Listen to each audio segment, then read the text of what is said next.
Join us for a driving review of the all-new pure electric Fiat 500. Let's go!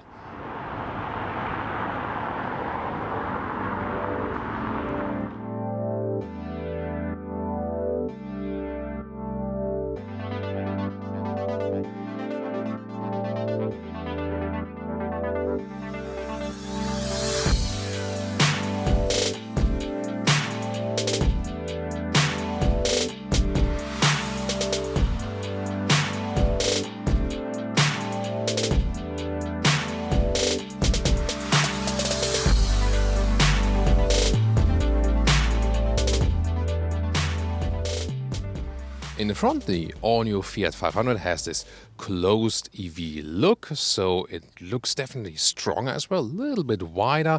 And you see the headlamps are split right here with the LED. Very interesting. A very base version would still come with halogen, and then optional, the main headlamp unit is also LED or also included in one of the higher trims. The length is at 3.63 meters, 11'9" or 143 inches. So a couple of centimeters, couple of inches longer than the predecessor. The turning circle, by the way, it's small, 9.7 meters. Wheels come from 15.2, maximum 17-inch. You can see them right here, the multi-spoke design, really interesting. And here the design element, this chrome stripe that goes all the way over the vehicle. And the 500 logo has here this integrated E, like a 500e, but they just call it Fiat 500, although it's just the all-electric version now all over the place. And you can see from the side profile, not too much changes if you compare the outgoing model. And you can see also the convertible has the soft top roof right here. And it is a major difference here in the spoiler if you compare the convertible to the hatch. And in the rear, the typical Fiat 500 design where the top part is shorter and the lower part is longer, so boat or yacht style. Then new tail lamps here as well. Overall, everything is basically new, like 96% of the parts are new, so almost nothing has stayed from the predecessor version, also an all-new electric platform. And the top speed here, by the way, there's a small and the big battery. With a smaller battery, the top speed is around 85 miles per hour, so around 135 kilometers an hour. And with the bigger battery we have here today, 90 miles per hour top speed, so that's 150 kilometers an hour.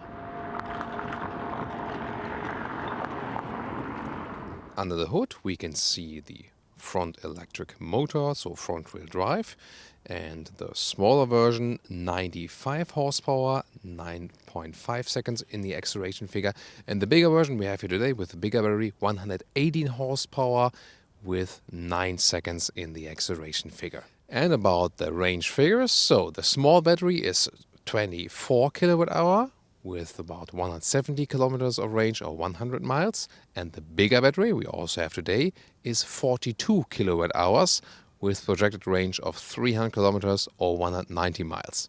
Today it's quite cold, so it will be a little bit less. And charging is always 11 kilowatt AC. That's good. And DC also available, 50 kilowatt max for the small battery, and here for the big battery, 85 kilowatt.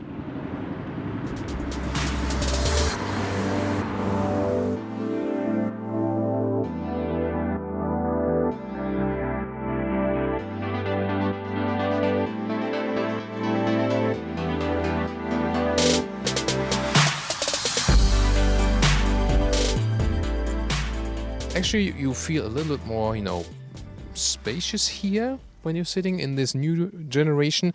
The seats also go way lower. In the previous generation, you feel you sit a little bit higher, and that's why you also have more headroom. So here, especially in the convertible, a lot of headroom with 1.6 or 6.1. The base version would start without any screen here in the middle. You just use your smartphone. Then when you go for the bigger battery, you automatically get a 7-inch screen, a smaller one here in the middle. And this is here the top 10.25-inch screen, the biggest one available. Left side, always digital instruments. And you can see this here, exterior color match for this deco element, but different stylings available for that one. And the digital instruments, you can browse through different views. This is more just with a centralized tachometer and settings. Interesting as here with the map view, for example, like this. so you can also have it then in your line of sight a little bit better. This is definitely very helpful. And here's the big sat-nav view, and actually, yeah, sometimes it takes a little time to load, but then it's quite okay from responsiveness, and the visualization here is also actually quite decent. So getting inside, possible on driver and the passenger side. It's a little bit tricky. That's better than with the 3+1 version, actually. But here in the normal hatch or in the convertible, it's like this, and you can slide the seat backwards again, but just that you can see it better. The cool thing about the convertible is that you have more headroom in the rear, and it's also, a soft area, of course. So when you go a little bit backwards, you have more headroom than in a normal hatch, and when you hit the ceiling, it's also soft. So headroom-wise, I can sit here as a tall adult. It's just that when I put the seat backward, as I would be driving there in the front, no matter which seat, it just doesn't work with the knees. I really have to somehow, somewhere. Yeah, it's tough situation definitely. And to open the roof, electric here, on the inside, press it once. This is then step 1. This is of course so unique. Brings really so much light inside here. And then there's step 2. You have to press then for a second time, and there we go, and then it goes all the way back, and that really gives you a very, very unique feeling here in this Fiat 500, and why I always would go for the convertible version right here. And the trunk area is 185 liters up to 550 liters when you fold the seats. Here in a half split, already put one side down. Charging cable is just here underneath. There's space, for example, for the additional charging cable, for example. So the convertible here has just this small opening. This will be different than in the classic hatch where you have a big opening, but the liter figure is just the same.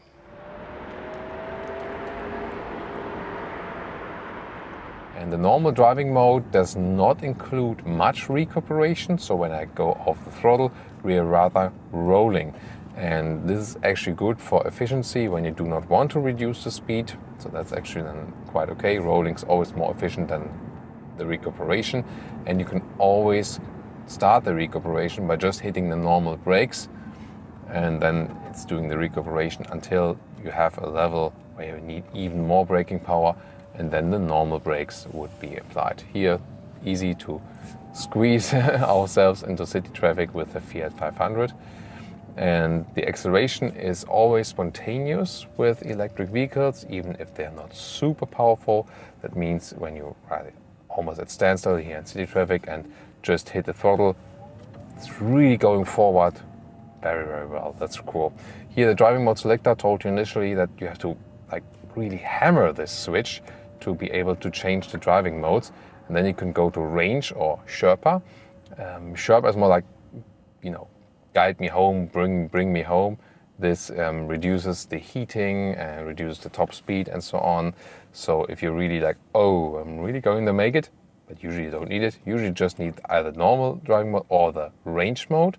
And the range mode actually then does a harsh recuperation. So this is more for this one pedal driving feeling. So when I accelerate and get off throttle, it really reduces the speed, and then also until it stops until 0. Suspension wise, whoa, that's getting a little bit rough, so it's rather set on a sporty tone. The suspension is not forgiving at all, so when there are some bumps in the road, especially with the 17-inch wheels, this reduces the comfort a little bit. So if you want more comfort, rather stick with the 15 or 16-inch wheels. And there we go. Plop, that's 50. That's really cool. Really nice from the reactions here. It feels really sporty. The chassis has always been improved, and since we have the battery in the floor, this also brings down the center of gravity. That's with most of the electric vehicles, they feel sportier than it would be with the combustion engine version. So now, no one is behind us, we can do some 70 kilometers to 100 kilometers, see how it accelerates here. Let's go. Plop, that's it. I think still reasonable.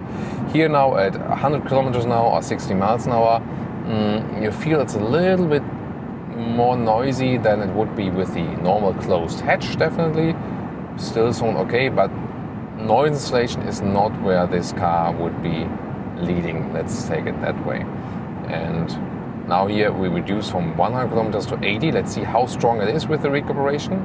Now. Plop, and 80. See, and this was even 75 even. So this again works very well. Now in this segment here, there's hardly any other car with level 2 autonomous driving, and this is possible here with the cruise control set here on the steering wheel, and there's also a lane keeping assist. So both is available. Let's see how the car is being kept in the lane. So far a smooth process here. So I'm not using the steering wheel at the moment, just holding on a little bit, and also without too much interference. Really smooth process here. You see it's going slightly right. I can also increase the speed here with the right thumb. So this is a really helpful feature. I like that. And let's bring it to the top speed.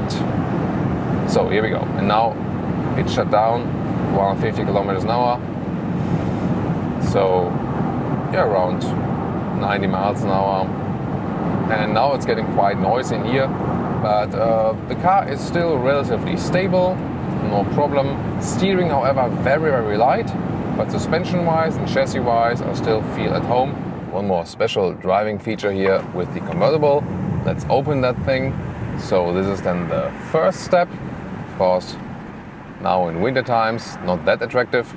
But here 60 kilometers an hour, you can still drive in a reasonable way. That works. Not too much wind getting inside. Let's see how the difference is when I put it all the way down like this. It's of course more open than when I'm driving it with the open top. I think I would really go here with all the way down. Then you have less wind turbulence, and it's also feeling really cool. And like the 60-70 kilometers an hour, you can easily drive with that with open top for city driving with open top. It's really perfect and makes this car so much more unique. And now to our conclusion for today with the all-new Fiat 500. First of all, if you compare it to the predecessor, what a big step forward. It is better in every single possible way. I think it looks better, it looks sportier, it appeals to a wider target group. And the normal hatch, I think the best looking, especially then from the rear. The convertible, doesn't work that well from the rear design, I think, but it has the big advantage that you can drive it with the open top. It will be such a pleasure, especially in summertime. However, it's also a little bit noisier than while driving if you compare it to the normal closed hatch. The 3+1 version is the version then if you have kids and want to get the child seats in and out of the car quite frequently, or just the kids and leave the child seat in the vehicle. This is definitely a very helpful feature. And from the interior, way better build quality than ever before, and also with a nice design, straightforward user interface and so on. Driving wise, a lot of fun indeed. Electric power, you have the torque instantaneously, so you can be quite quick in the city indeed.